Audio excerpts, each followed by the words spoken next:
Peut-on complètement changer? Thèse. Je peux beaucoup évoluer au cours de la vie, au point de devenir une autre personne. Antithèse. La personnalité se définit dès l'enfance, et l'on reste toujours le même. Thèse. On peut complètement changer. En effet, la personnalité évolue et se modifie en fonction de l'expérience et des événements de la vie. L'on peut, en vieillissant, devenir un adulte complètement différent de l'enfant que l'on était. Premier argument, le changement est inscrit dans la vie. À mesure que j'avance dans la vie, je change, aussi bien du point de vue physique que psychologique. Ces changements sont inscrits dans le processus même de la vie. L'adolescent acquiert une maturité que l'enfant n'avait pas, et l'adulte évolue par rapport à l'adolescent. Chaque âge a ses préoccupations propres, et le vieillard qui se prépare à mourir ne peut être la même personne que l'enfant qui découvre la vie. Deuxième argument, je change avec l'expérience. Certains événements de la vie peuvent tellement être marquants, voire traumatisants, que je ne peux plus être la même personne après les avoir vécus. La passion amoureuse, par exemple, peut complètement transformer un homme.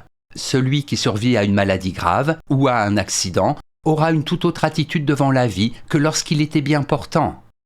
Troisième argument, les amitiés mesurent le changement. Tu as bien changé, je ne te reconnais plus.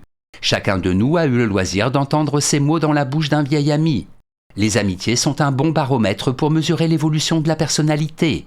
Les relations amicales peuvent se refroidir, s'espacer, être remplacées par de nouvelles, précisément parce que l'on change et que l'on a moins de points communs, moins de choses à partager. En bref, la personnalité n'est pas établie une fois pour toutes. L'évolution normale de la vie, les événements bouleversants peuvent m'amener à complètement changer.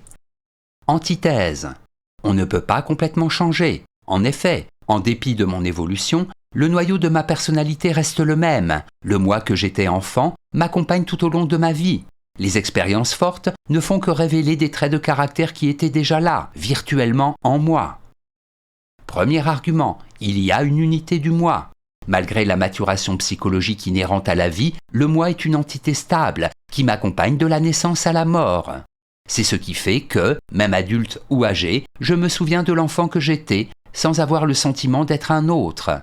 Il y a une continuité dans ma personnalité, et les changements que je perçois sont plutôt des enrichissements du moi que des ruptures avec ce que j'étais auparavant. Deuxième argument, on ne se connaît jamais entièrement. L'on ne connaît jamais entièrement son moi. Celui-ci comporte en effet des facettes dont nous ne sommes pas toujours conscients et qui peuvent se révéler à la faveur d'événements exceptionnels. Tel homme qui pensait avoir le cœur sec peut soudainement découvrir, en rencontrant l'âme sœur, qu'il est un amoureux passionné. On ne peut pas parler de changement, car ce nouvel aspect de son caractère existait déjà en lui, à l'état latent. Troisième argument, les gens ne veulent pas changer.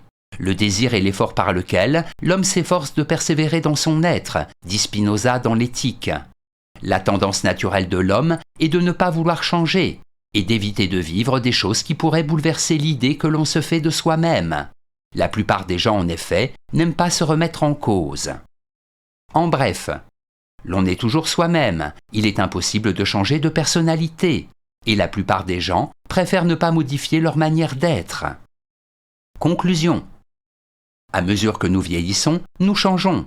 Adulte, j'ai une autre vision des choses que quand j'étais enfant ou adolescent. Cependant, peut-on véritablement qualifier de changement une évolution qui se produit pour ainsi dire de manière naturelle, inconsciente, du fait des responsabilités nouvelles que la vie amène? Les véritables changements seraient plutôt ceux qui sont inattendus, provoqués par un choc ou un événement marquant. Le bouleversement de nos habitudes peut susciter en nous, en effet, des réactions que nous ne soupçonnions pas. L'on ne souhaite à personne de vivre des moments pénibles, mais il est vrai qu'une expérience difficile, rupture, deuil, dépression, est susceptible de nous faire perdre notre insouciance enfantine et nous amener à changer en profondeur.